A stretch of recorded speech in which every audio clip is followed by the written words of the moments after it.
Hey, we're talking today about why are stories so powerful? I want you to understand the power of stories, because I want you to be able to make a difference in other people's lives. Now, these videos are for people who feel they have a higher calling, a higher purpose, a mission, a reason for their life, and they want to make a difference in the lives of others. So if you're one of those people, join me for today's episode and learn how you can use the power of storytelling to truly make a difference in other people's lives.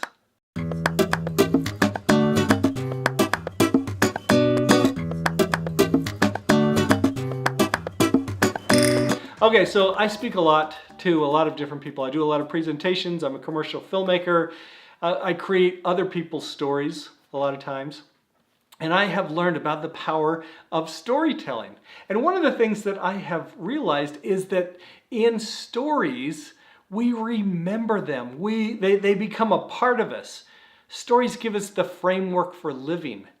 And when they become a part of us, we use those stories to make decisions and choices in our lives and to really dictate the way our lives go. So a lot of times when I'm presenting to people, I will share my origin story, kind of how I got into filmmaking. And it started when I was it started when I was 8 years old and when I was watching a TV commercial on my parents' green couch. And as I share what was on that TV commercial that influenced me as an 8-year-old boy, and when I share that with other people, so many other people remember that story, remember that commercial. And this is like 30 plus years ago. Actually, it's longer. That's like more like 40 plus years ago that this commercial was on. But everybody remembers the story because it was a story, and because it was a story that connects with our heart. So I want to share a little bit about the power of story and what you can do to use that to make a difference in the lives of others. So just recently I was watching a kind of a documentary thing that had Steven Spielberg on it, it had Ron Howard, it had J.J. Abrams, and it had other people talking about the art of storytelling. And as they were talking, one of the things that they mentioned was that stories speak truth. And in their storytelling, they will rewrite something over and over and over again, or they will be on production on set and things aren't quite working out, and then something changes and there's a spark and there's a new idea, and they recognize that there's more truth in that. Well, that kind of stuck with me, and I was wondering, what do they mean by that? My interpretation of that is that there is this universal truth that that connects all of us together. Truths like good versus evil, truth like sacrifice, truth like love conquers all, that love always wins, different truths like that. When we touch them just right, when those stories really connect with us, they resonate and they stick with us forever. Anyway, there's something within each of us that I think really connects us with others, and when we're able to harness that, and generally it's through the power of story that we're really able to feel this full range of emotions, that we're able to feel what it feels like to be human, and to be able to have these stories that will give us the framework for living, that will give us meaning and understanding to our lives. So anyway, there is great power in stories and storytelling. So now there's an awesome book that you're going to want to check out that I highly recommend. It's called Made to Stick, and it is by Chip and Dan Heath. Now, Chip and Dan Heath, they're both professors. At the time they wrote this, I don't know what they're doing now, but at the time they wrote this, one taught at Stanford and one taught at Harvard. Well, the one that taught at Harvard would do this experiment every year with his class. And he would give them 10 minutes to prepare a 3-minute presentation, where they then had to get up in front of the entire class and present on a topic they had just been given, and they had to share certain points in there that they had just barely learned about and been able to craft into a presentation. And then afterwards, everybody in the class would rate each person on how well they did. And it was interesting, the people that did the best and were rated the highest were generally the most eloquent. They were the best presenters.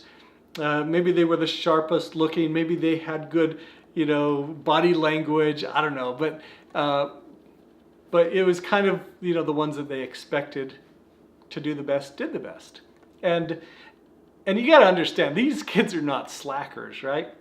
Okay, so anyway, so then what he did was he would put on a Monty Python film for like 10 minutes. The kids think that the class lesson is over and they completely disengage. And then after 10 minutes, he turns off the Monty Python film and he says, okay, take out a piece of paper and I want you to write down everybody's name in the class, and I want you to write down as many details as you can about what they said. And these kids couldn't do it. They had just the hardest time remembering. This was just 10 minutes ago, right? I mean, the end of it was only 10 minutes ago, and they have already forgotten what all of these people said. And these kids aren't slackers, like I said. They are Harvard kids. These are the smartest, the brightest students out there, and they can't remember what people said except for those that told stories. And those who told stories, they were able to extrapolate what their subject was and what they were talking about, and even remember some of the details there because it was wrapped into a story. The book is called Made to Stick by Chip and Dan Heath. It is a phenomenal book that will educate you on the power of stories, the power of storytelling. So if you want to have your idea stick inside somebody else's mind, wrap it around a story. Wrap it around something that really speaks to their heart like stories do. And then even if you have facts and figures in there, they will be able to remember some of those because they will be wrapped in a story. So anyway, I just wanted to share with you the power of storytelling. You have this power with whatever you are going to do to make a difference in the world, and I hope you do. I hope you recognize that the power of story will help you do that better. So as you think back to your life, as you think back to what are the challenges that you went through, if you think about your mess often becomes your message. If you can figure out how these universal truths that we find in film, the films that really speak to us, anyway, I get so excited about film. But as you start to discover these universal truths, these stories that connect us, and start to share those with others with your story, with your message, with the things that are within your heart, you can truly move the world. You can make the world a better place simply by being you. What are your thoughts? You've had time to think. Now it's time for you to share. In the comments section below, share your thoughts, ideas, and questions, especially any insights that inspired you to take action. Of course, the best place to take action is at scottwilhite.com, because if you join me for a free web class, I will reward you with a purpose planner so you can start each day with confidence, clarity, and conviction. Your identity is your most valuable possession. It's who you are, why you're here, and what you stand for. Choose your beliefs and pick your identity. It is choice, not chance, that determines your reality. See you next time.